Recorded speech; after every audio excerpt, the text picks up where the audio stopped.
How's it going, John? Hey, Eric. It is going well tonight. How are you? Oh, good. Good. Little warm. Hope you're feeling less warm Yes. at this late hour for multiple reasons. Yeah. Okay. Yeah, the funny thing about that is that our AC went out yesterday. Oh, yesterday. So it wasn't today. Well, I mean, You didn't need it yesterday? I don't exactly know when it went out. It just yesterday. It was warm ups. I don't know. Sometime in the last 24 to 36 hours. Okay. Because where was I was gone most of yesterday. After work, I had to go run an errand for a couple hours, and I got back at like 9 or 9:30, and I was just exhausted. So I literally went in and fell asleep. Okay. And it was warm, but evidently it was very warm, and I wasn't. Because my wife was like, couldn't fall asleep last night, and like went and she noticed in the hallway that it wasn't until 3 a.m. that the temperature in the house dropped below 80 degrees. And that's warm. Yeah, it's warm. And I mean, we even with AC, we shut the eastern blinds in the morning, and sometimes at night we'll open up like windows on both sides of the house just to get fresh air, just kind of cool the house down as much as you can. Just give the AC a head start on the morning, everything else, et cetera, et cetera, et cetera. I don't know. I slept last night. I woke up in the morning. But my wife was like, she's like, I cannot even believe you slept through the night. I'm like, oh, I don't know. I'm sorry, I was asleep. But anyway, so like the funny thing was the first thing that she said to me this morning was, "Did you call the AC people yet?" And I had barely woken up. I was like, AC people, what? I don't know. And she's like, the AC is out. You need to call the AC people. And I'm like, okay, I'll do it. So first thing this morning, I called, and it was kind of a funny thing because I have seen vans running around this area with the name Wolfert on it. Okay. I don't know, Wolfert Heating and Air, whatever. Sure. And I was like, oh, they're the people that installed our stuff.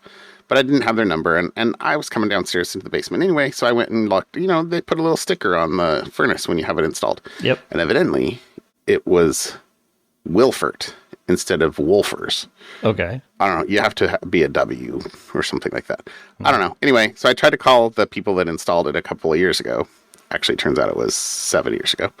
And got a voicemail first thing saying, hey, we no longer service furnaces because we don't have a technician. We're only doing installs or services if you're within the 1 year warranty period. So I was like, well, whatever. So I called Wolfers. Okay. Like, fine. So I'll call the place. I'll call the next W. Yeah. Yeah, right, exactly. Right. And they claim to have same day service. Okay. And when I talked to the gal this morning, I was like, so can you get here today? She's like, I don't know. We will try. And since you're without heat, you'll be a priority. But I can't promise you anything yet. I was like, you're without cool. All right. Sorry. Yes, we were without cool. We were. I mean, I'm never cool, but this is like anyway. But turns out, like they called late morning and were like, we'll have somebody there in the early afternoon. And sure enough, he showed up at I don't know 2:30 or something like that. And I had forgotten we had something like this happen a few years ago, and it was a capacitor. And I'm pretty sure that's all he did was he had to replace a capacitor, but he put in a 5-year warranty one in and whatever. I was like, it would have paid double if I could have gotten you here earlier. I didn't tell him that. But anyway, but it was good. It was good. Nice. And so the house is cooling down. It's still not the way it should be yet, but it's okay. It's getting better. And the basement at least is better. Because even this afternoon before the AC was fixed, the basement was starting to get warm, which it's not allowed to get warm down here. Yeah. This is the cool zone. So, but yeah, I have air conditioning again. Okay. And that makes me very happy. Oh, that's good. I've mentioned before, I'm getting doors installed. Yes. right? And you have had your door trials, and Oh my gosh, it was the worst. I now have discovered mine. So two things happened, and they're kind of like sales guys who will say anything to make the sales kind of things. Okay. Right? So number one thing that happened is my door frames and the doors, when they built the house, this is all the original stuff from like 30 plus years ago when they built the house, had those little sensors in the doors and the wires to a closet so that it'll tell when the door is open and closed. Security alarm. Like for a security alarm. I didn't get the security alarm, but I replaced the security alarm with a Ring. Ring has a retrofit kit that will replace a security alarm. So I had bought that a few years ago, and I have appreciated the fact that I can tell when doors open and close and if doors left open. And okay, you have a smart house is what you have. Yeah, you have a smart basically, house. Right? Smartish. Yeah. Okay. Well, Monday and Tuesday, Sunday through Tuesday, I was actually traveling for work, and they came Tuesday. Oh, no. And my wife calls and says, they say they can't do the door thing, the security alarm thing, because it voids the warranty, and that the sales guy was mistaken. And I'm like, okay, all right. So they'll just make sure they clip the wires and put electrical tape over them or whatever, just so that now the doors are permanently open according to the alarm. Right. So they're just permanently open, which, okay, whatever. And then she says, and they finished. So we got sliding glass doors in, and she said, and they finished the sliding glass doors, but weren't they supposed to have blinds in between the panes of glass? And because that was the whole reason for getting the new doors, was to get the nice little blinds between the panes of glass. Which we totally did. Better quality insulation and 30 plus years of 30-year-old. Yeah, I mean, right. My doors were nearly 50 years old. Those aluminum, like you could totally, the sliders at least, you could totally put your hands on them in the winter and be like, ooh, it's nice and chilly outside. Yes. Yeah. So I mean, it wasn't just that, but I say, she said, so you don't have the blinds. So they finished the basement, and I said, okay, how are the blinds in the basement? And she's, let me go check. Because they did the back door first. No, they did the basement first, then they did the back door, and the back door into the kitchen has the blinds in it. And she was showing me, she sent me she FaceTimed and it was showing me this video, and cool. Looked really cool. I'm like, hey, that looks great. How does it look in the basement? She said, oh, I haven't checked. She goes down to the basement, and then she's like, Houston, we have a problem. Oh, no.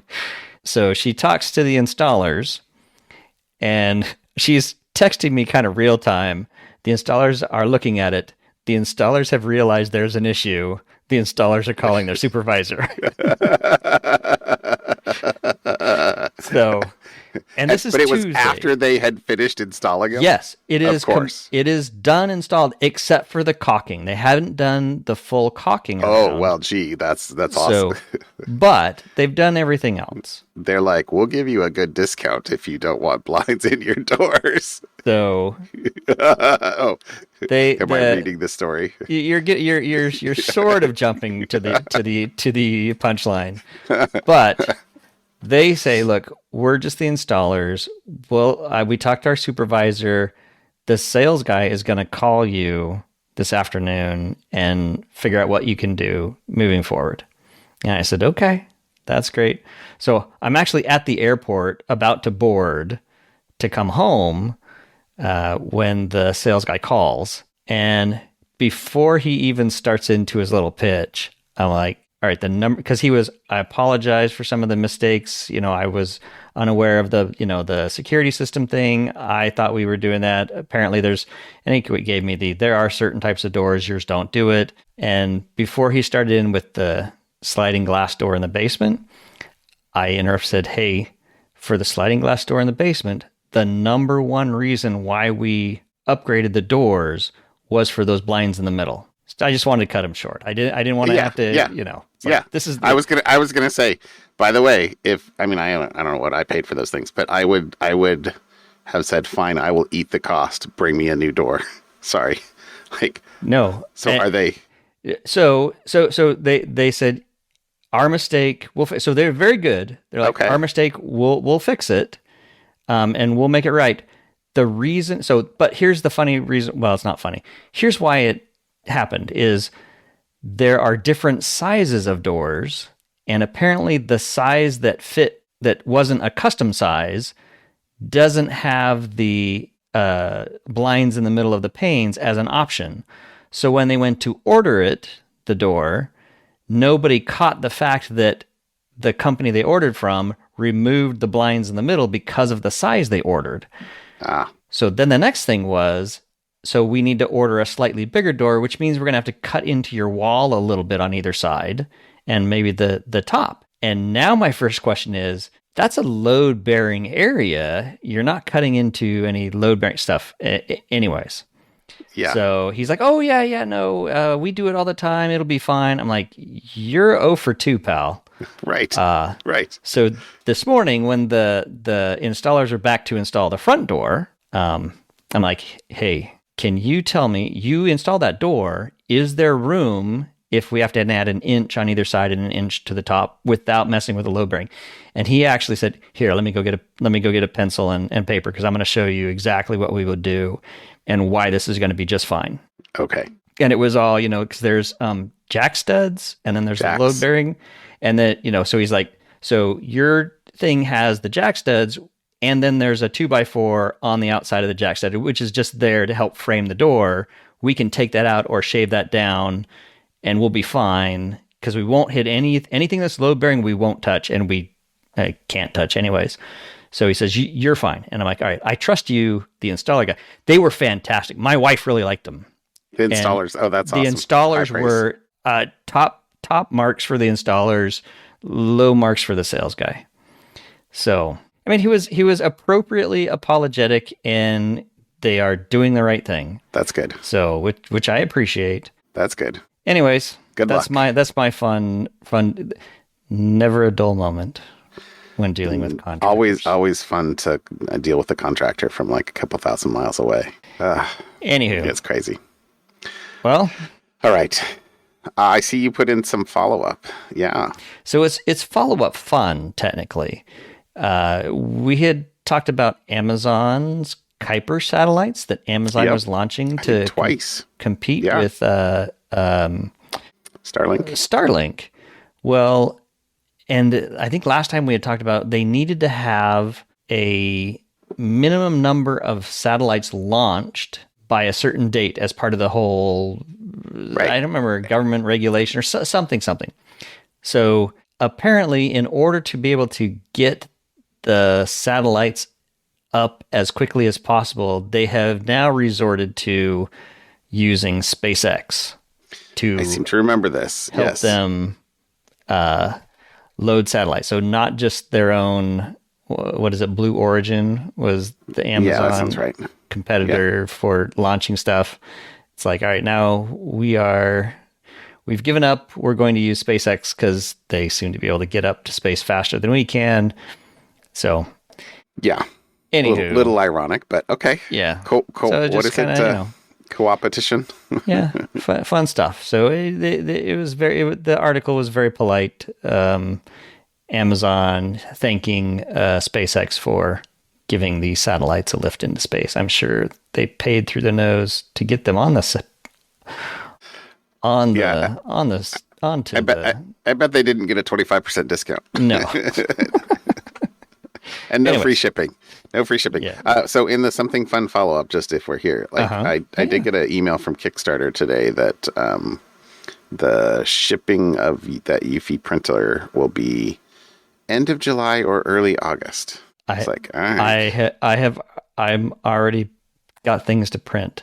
Oh, are you? Okay. Yes. All right. So, all right. I'm looking forward to it. I'm game. I'm game. I told myself I was going to have to clean up my desk so that I had space for it. And I've kind of done that a little bit, but only also because my son wanted to print some stuff on the 3D printer. So we kind of resurrected the 3D printer in the last couple days. And if you hear humming in the background, that's because it is printing. It currently has an hour and a half left to print on the print. And I am not brave enough to hit the pause button and the play button. I wouldn't either. Yeah. All right. Anyway. Okay. Topic me. So this one I just thought was kind of a cool idea. I don't know how useful it is, but it was kind of a cool idea. So passkeys, we've been talking about passkeys. Got it. Quite a bit, as, hey, the next phase in passwordless, getting rid of passwords. Well, there is a tool that will use passkeys to do symmetric encryption. So you can encrypt something with your passkey so that the only way to decrypt it is with your passkey. So it's kind of like storing something for yourself. Like I said, I'm not exactly sure how useful this is. But it's on a per passkey basis. A per passkey basis using, now that they have all browsers support this WebAuthn, it's called a PRF extension. And I don't know what PRF stands for. Phishing resistant. Pretty rad function. Pseudo-random function, PRF. Pseudo-random, really? Pseudo-random function. Anyway, so there's new WebAuthn, and since passkeys can be synced across your devices, you can encrypt something on your Mac, for example, and then later it's only available for you to read on your phone using the passkey. If you have the same passkey synced. Correct. If you sync that passkey.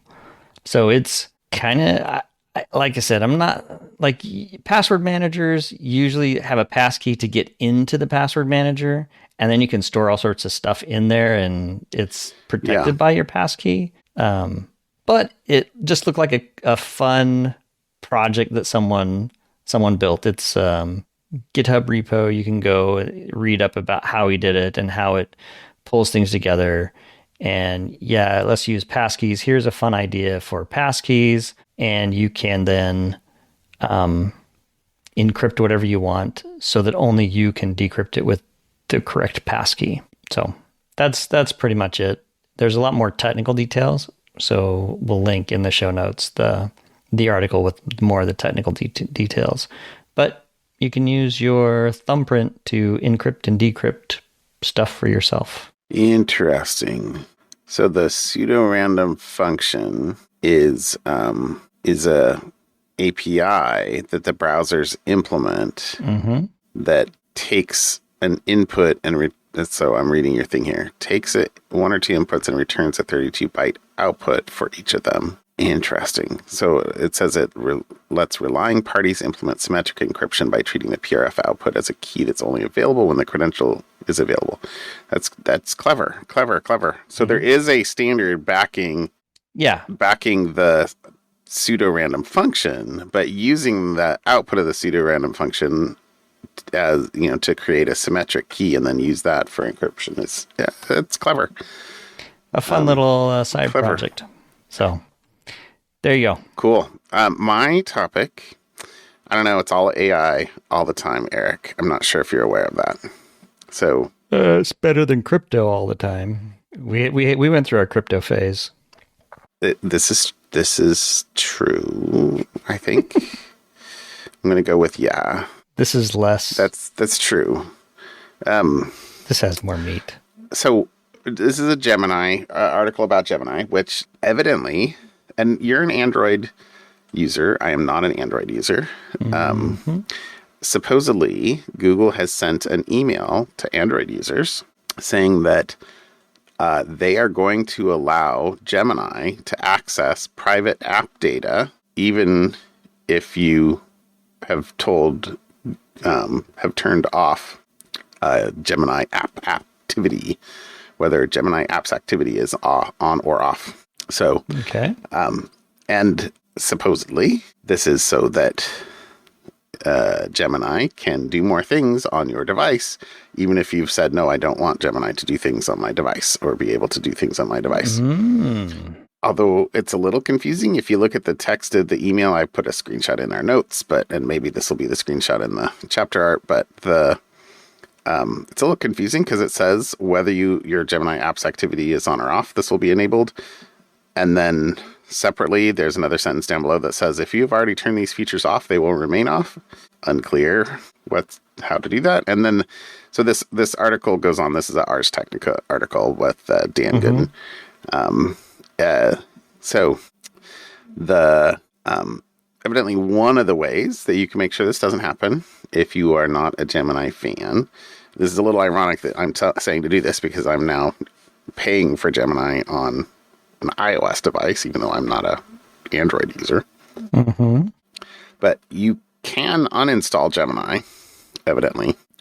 But on an Android app, it must be the equivalent of a system app because the instructions for how to uninstall Gemini require you to install a developer tool so that you can go into a terminal and type a ADM shell PM uninstall command from the terminal in order to actually uninstall the Gemini app. So privacy concern for sure, because giving the AI app access to private application data means that apps that are end-to-end encrypted, things like WhatsApp or other messaging apps, Signal, etc., that means that their content will be available to, correct, for the AI to use. And if you have the Google or the Gemini apps activity on, humans can review some of those interactions per the Google privacy policy. So there's at least, whether or not Google will actually do this, it's certainly available to be done. And we'll see. So there's a comment in there that if you have the Gemini apps activity turned off, then the Gemini chats might not be being saved or reviewed to improve the AI models. That was a quote from a Google PR person. So anyway, Dan Gooden is clearly not a fan of the Gemini or the exposure of this, I will say. I'm not sure that I am either. Tone of the article wise, but anyway, I thought that was a interesting move. There was also a little bit of a call out to Internet Explorer in the 90s in terms of like, what was that Bill Gates menu? Like the web's the future, and they totally integrated IE so deeply in that it couldn't be extricated, and then got sued by the EU and had to pay umpteen bajillion dollars, and of course the web is the OS these days. Yeah. In many ways. So anyway. Okay. It's a bright future we have in front of us here. I just need you to look into the light. How to stay gainfully employed. Look into the light. Into the light. So anyway, all right. There you go. That was my topic for the day. Cool. So how about something fun? All right. So mine, I stumbled across this. I don't know that I've ever seen this. I thought this was super cool. We are, as a society, I think, pretty reliant on GPS in general. I will say yes. Right? For navigation in not just military, but airlines. Everybody uses GPS. There's GPSs everywhere for all sorts. Didn't we have something fun like a couple years ago about like GPS spoofing in Australia or something like that? Yeah, I think so. I'm pretty sure. Yeah. And GPS is used. Location tracking. Everybody does it. It is ubiquitous these days. Yes. Can you even imagine having to navigate without anywhere like an online map these days? Yeah. Go to MapQuest and print out those instructions. That's right. Turn left at read street signs. What? So anywho, there is a Silicon Valley Innovation Center called A-Cubed. I think that's backed by Airbus, the airline. Okay. And Google. They have a spin out called Sandbox AQ. And so they're on a mission to demonstrate an alternative way to mapping where you're at without using GPS. Okay. And how GPS works, right, is it bounces off satellites and reads the, speed of light, the time that it took from those different, 3 to and satellites to get your location down to some, close enough. Anyways, there is this technology that they've created that involves a small toaster-sized box, lasers, and a single GPU and deep knowledge of the Earth's magnetic field. So the technology is known as quantum sensing, and it's been in development for decades at a number of different companies and now inching closer to commercialization in aerospace. MagNav, so magnetic field navigation, uses quantum physics to measure the unique magnetic signatures at various points in the Earth's crust. An AI algorithm matches those signatures to an exact location, and so during the test, AQ'd found that it could be a promising alternative to GPS in its ability to determine a plane's location throughout the flight. So, I think they just wanted to get quantum and AI into one title.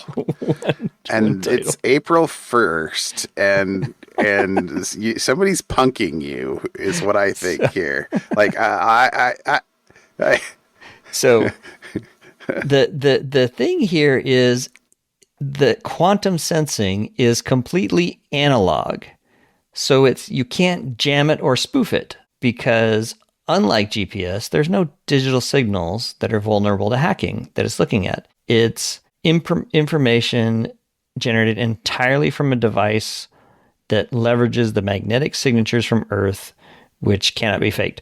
Although my question is there a dead cat in this box? Or my second question is, if this is the magnet, doesn't the magnetic field shift and move? I was going to say that same thing. You're right. So it says quantum sensing will likely not replace all the application of traditional GPS, but it might be a reliable backup to help pilots actually know when GPS is being spoofed. So the device is like a small black box that fires laser. A laser fires a photon at an electron, forcing it to absorb that photon. And when the laser turns off, the electron goes back to its ground state and releases the photon. As the photon is released, it gives off a unique signature based on the strength of the Earth's magnetic field at that particular location. Every square meter of the world has a unique magnetic signature based on the specific way charged iron particles in the Earth's molten outer core, movement here, magnetizes the minerals in its crust. So maybe the magnetic field moves around, but it's now magnetized the crust and it dies off slowly over. I don't know. Anyways, it just looked really kind of cool. I want the peer-reviewed. And then, we'll see. I don't know. This is a Wall Street Journal. It's a Wall Street Journal article. Is that a reputable organization? Yeah. I don't know. Who knows anymore? Anyways, there's my something fun. MagNav to not replace, but be an alternative fires to GPS. A photon at an electron. Right.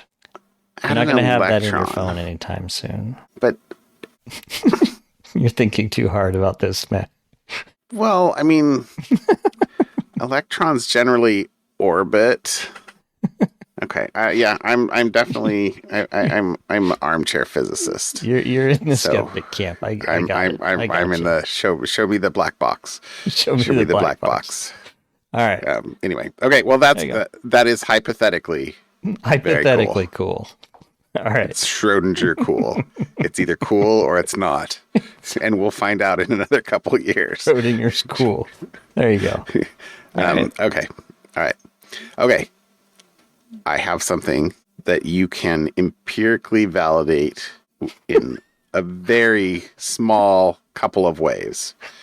Unlike yours, Eric. Let me tell you. you at least know the pictures of some of these critters. Uh-huh. So I thought this was. I was like just browsing, and I'm like, oh, this is kind of cool. This has to be my something fun. Okay. So this is an example of convergent evolution, meaning that species different species have evolved to do the same thing because it's an interesting thing to do, but they're not related to each other. They're on wildly disparate parts of the animal kingdom. Okay. But there have been at least 12 distinct parts of mammalia that have evolved to be anteaters over the last 65 million years. I guess the abundance of a certain food source. Well, exactly, right? Exactly. You're like things to go through what direction. I'm really hungry. This termite looks tasty. I guess. So I thought, oh, that's kind of cool. So it's the exact comment here is that findings published in Evolution reveal that mammals independently evolved specialized adaptations for exclusively feeding on ants and termites at least 12 times. Could have been more. Oh, I should have read the article. Could have been more. What? I didn't even read that part. I was just, I guess I'm not as dumb as I look. Isn't that cool? Like that is kind of cool. They at least 12 times. So presumably there could have been more, but that we don't know about. Mm-hmm. Since the Cenozoic era began roughly 66 million years ago. Presumably that's when ants and termites really kind of exploded. Got it. The word for it feeding exclusively on ants and termites is Myrmecophagy. Myrmecophagies. Evidently. So there's a little icon or a graphic that says you can be insectivory, carnivory, myrmecophagy, herbivory, omnivory, something else. But it's the insectivores and the carnivores that have evolved to be myrmecophagores. But not, okay. But okay. not the herbivores. I think, but hold on. There was more. I'm sorry. Hold on. It says, the analysis revealed that myrmecophagy evolved at least once in each major mammal group, monotremes, marsupials, and placentals, but unevenly, suggesting some lineages were more evolutionary predisposed to ant and termite eating. But here's the funny thing, right? Or I don't know. I found this funny in the whole thing, but they kind of work themselves into an evolutionary dead end. Because how many? It's not a good way to evolve out of that, I guess. Or there's been, there was a comment earlier in the article, I don't think I pulled out, that only one species that we know of in history, switched from being a ant and termite eater to something else. Everything else has been, that's the final destination is the termites. But the comment is that, but in some ways, specializing on ants and termites paints a species into a corner. But as long as social insects dominate the world's biomass, these mammals may have an edge, especially as climate change seems to favor species with massive colonies like fire ants and other invasive social insects. So we may wind up only with ants, termites, and myrmecophagies. I want an aardwolf. Right? That's my favorite one of all the 12 species that are in the little Not the echidna picture. Or the numbat? Numbat's a close second. I want the aardwolf or a numbat. I mean, maybe a sloth bear. That sounds fun. Anyway, I thought that cool. I thought that was cool. So I read this article and I was like, okay, that's awesome. So convergent evolution. Myrmecophagy.